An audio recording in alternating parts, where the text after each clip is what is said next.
High বন্ধুরা, আমি Gitashree beauty and বাইসে আপনাদের সবাইকে স্বাগত। আজ আমি যে রেসিপিটি নিয়ে চলে এসেছি সেটি হলো ম্যাঙ্গো পপসিকল।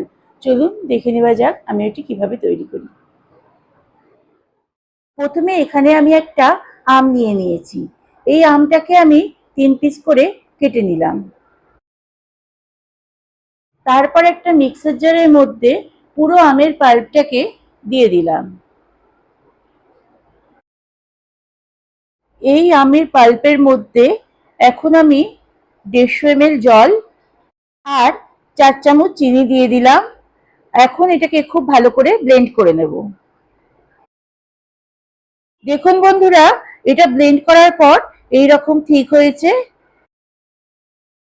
এখন এখানে আমি একটা আইসক্রিম মোল্ড নিয়ে নিয়েছি। তার মধ্যে আমি পুরো মিশ্রণটিকে ঢেলে দিলাম। এখন সব আইসক্রিম স্টিকগুলো এক এক করে এর ওপর বসিয়ে দিলাম।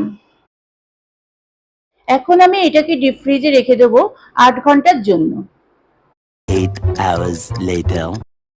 8 ঘন্টা হয়ে গেছে। এখন আমি এগুলোকে বার করে নিয়েছি। এখন একটা হাফ গ্লাস জলের মধ্যে এই পপসিকলগুলোকে 20 সেকেন্ডের মতন রেখে দেবো। তারপর এগুলোকে আমি খুলে নেব। দেখুন বন্ধুরা, ম্যাঙ্গো পপসিকল একদম রেডি হয়ে গেছে। এইভাবে আমি সবকটাকে এক এক করে বার করে নেব। দেখুন বন্ধুরা, এখানে আমাদের সবার পছন্দের ম্যাঙ্গো পপসিকল একদম রেডি টু সার্ভ। যদি আজকের এই রেসিপিটি আপনাদের ভালো লেগে থাকে তাহলে আমার চ্যানেলটিকে অবশ্যই একটু লাইক, শেয়ার ও সাবস্ক্রাইব করে দেবেন। আপনারা ভালো থাকবেন। পরবর্তী অন্য কোনো রেসিপি নিয়ে আমি আবার চলে আসবো।